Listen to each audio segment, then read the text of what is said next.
See what prompts we have. Now we got face mask that makes it hard to talk. Okay. Pizza scissors. Nice. Okay, that'll be good for the next video. We have... Oh, this must be that space costume. Okay. Oh, my substitute's still here. Cool, it didn't break. Right. Hey, good to see you. Hey, I've been away. It's great to see you guys. I want to thank all of you for coming to hang out, watching videos, commenting, and just having fun here at the channel. So I have been away from my office. I develop games full-time for a living. I usually take time out of every year so that I can spend time away from screens, spend time away from computers. And so I usually adventure around. I do ranch hand work. And so I get a chance to just regain perspective, spend time in the real world away from work that really sort of pigeonholes you into a particular way of thinking. When you just stare at computer screens all day, it sort of traps you in this sort of a loop, and you forget what the real world is like, you forget what people are like. And so for me, it's important to spend time out in the real world, going on adventures. I like exploring little towns, driving through the mountains, just hanging out with people. And doing the ranch hand work gives me a reason to stay in shape. It gives me a chance to stay in shape. But also I get to meet interesting people. I get to do interesting work. And again, it makes sure that my perspective on the world doesn't get closed off, and that I get to do interesting stuff. I love making games. I love making cool things for people. But I hate staring at a computer screen. I hate staring at a desk all day long. I enjoy camping, spending time in the outdoors, just going to camps and meeting people. And that's fun. And I like exploring little saloons, gold mining towns, and things like that. I was in a bar in Escalon, California the other day. It was karaoke night. I'm just hanging out with people. You know, no one's an incredible singer, but there's a couple pretty good singers there. But there was an older fella, and he was yelling at me at the top of his lungs over the music. The music was already kind of loud, and he's yelling at me. And I'm trying to understand what he's saying, and eventually I get it. He's yelling at me, and he's saying, "I just proposed to my girlfriend. She said yes." And, you know, I'm saying, "Congratulations." You know, so this guy's yelling at me at the top of his lungs, telling me about his engagement. He's so excited. This guy's over the moon. He's 71. She's 64. And I said, "Well, what's your name?" But he can barely hear me over the music. And he says, "Jacqueline." And obviously he thinks I asked what her name is. And he says, "Jacqueline." And I've got a confused look on my face because I don't understand. I've never met a guy named Jacqueline. So he sees this confused look on my face. And then he says, "Oh, it has a German spelling. There's a U." And it took me a while to figure out that he wasn't saying his name is Jacqueline, but I just love that moment. A guy yelling at me at the top of his lungs that he's getting married. She said yes. It was really cool. I'm congratulating the guys, and there's people up singing karaoke, and even when people aren't great, you know what? I'm clapping for people. I'm cheering them on because it's just so great to spend time around people. People don't need to be the best in the world at karaoke. You're just there to have fun and hang out with people, and I really enjoy that. That's how I want to spend my time. I want to go on adventures. I want to meet interesting people. I want to talk to interesting people, and I want to cheer on people to do their best, even if they're not great at karaoke. I want to cheer them on. I love that. I love spending time with people. I love meeting people. Over the past 6 weeks, I've just met so many fascinating people, so many weird people, some of the weirdest people I've ever met. And so I just love, I love seeing things that I've never seen and hearing things I've never heard before. I've learned a lot from a lot of different people. I've met a lot of people, and I've learned about their perspective on life and their where they've come from. That's so interesting to me. I love that. It helps me come up with interesting ideas for my stories. It helps me stay refreshed and come up with interesting concepts for my game ideas, especially when I'm out doing physical work. So the topic of the video is explaining why I have so many Switch 2 game key cards. Let me show you my collection here. None. I have none. I have no Nintendo Switch 2 game key cards. I have no intention of buying any.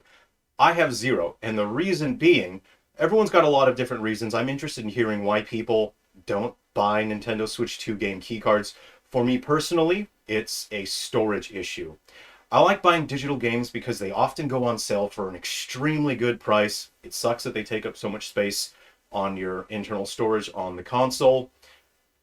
That's just how it is, but sometimes you can get games for a very low price. If I can, I buy physical cartridges that have the games on it so that I don't have to take up a ton of storage space on my console. For me, game key cards don't have that benefit. The game has to be installed on your console, and then you have to take the game key card cartridge and put it into the console in order to play it.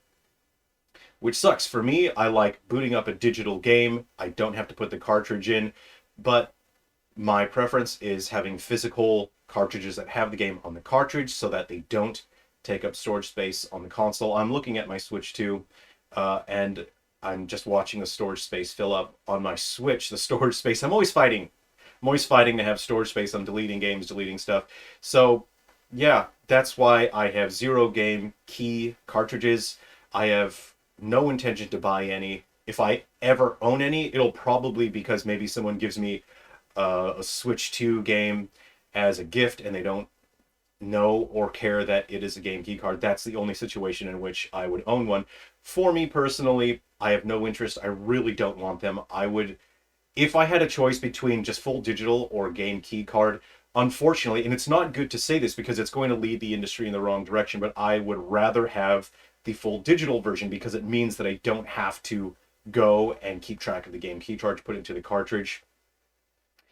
I would, but if it came down to that, I'd rather just not buy that game unless it was something very specific. I would rather just say, I'm not going to buy that game. If it's a digital game key card only, there's other options for other games. I'll just buy another game. So there we go. And to be totally honest with you, that topic is not super interesting to me. In the past on this channel, I've covered a number of topics that were not interesting to me at all. I found them extremely boring, but I discussed them because people commented and asked me to share my perspective on the topic. People asked me to raise awareness about particular topics. So in the past, I have covered topics that I really don't like, I really don't have any interest in.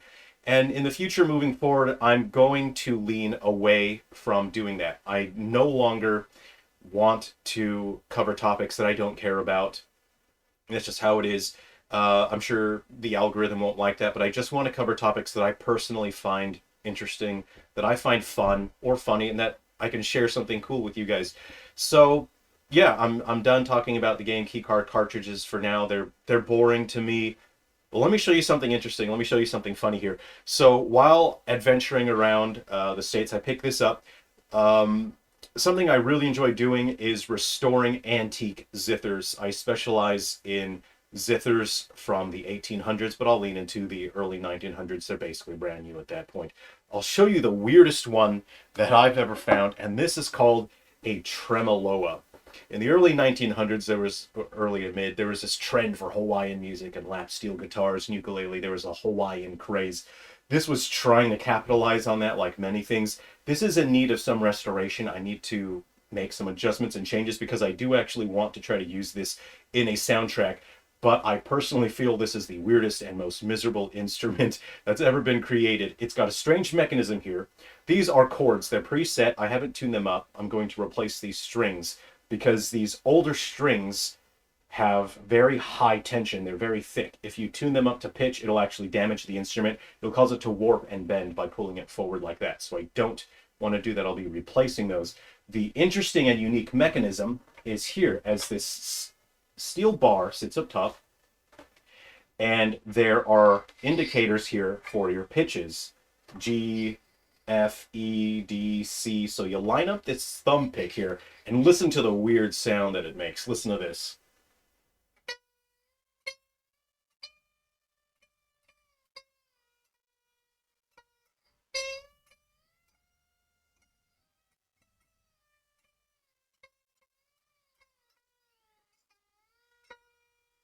It's pretty weird, isn't it?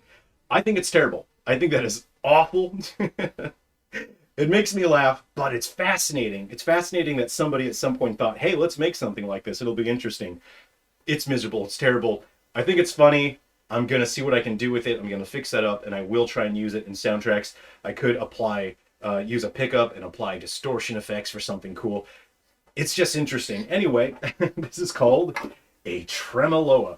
I'll be working on this. I have a couple of other instruments that I've picked up recently that I will be restoring, and hopefully I can share more of them with you. But this is the weirdest one that I've seen, and it's definitely the worst zither I've ever seen. This is in a subcategory they call mechanical zither, and a zither is basically just a long, flat box with strings stretched across the length of the instrument. They are arranged in various configurations. Zithers are so unique and fascinating. There's so many different configurations for them, so many string setups and tunings, and I just love restoring them. A lot of them are disappearing because they weren't taken care of, and people just throw them in the garbage, they burn them. There's a lot of reasons why we don't have them anymore. So for me, it's about preservation.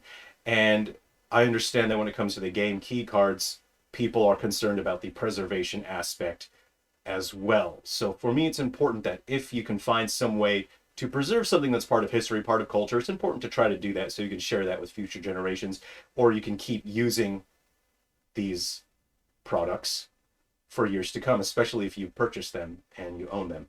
So thanks for joining me today. It's great to see you again. We're back in the studio. I've wrapped up my ranch handwork. I've wrapped up my adventures in California for a while, and I had so much fun just getting in my car, driving around, exploring little towns, hanging out at saloons, meeting people. I've been tuning piano saloons and playing music sessions around the place. It's been a lot of fun. All right, I'm gonna get back to work full-time with game development. When I have time, I'll review some of my video and photo from my adventures over the past month and a half, and then I'll see if I can share anything fun, cool, or funny with you. Take care of yourselves. Be well. Thank you again so much for coming to hang out. I'm going to keep things chill and fun here. I have a bunch of props and costume parts that I've been collecting for future sketches, so let's have a laugh. All right, take care of yourselves, everyone. Be well.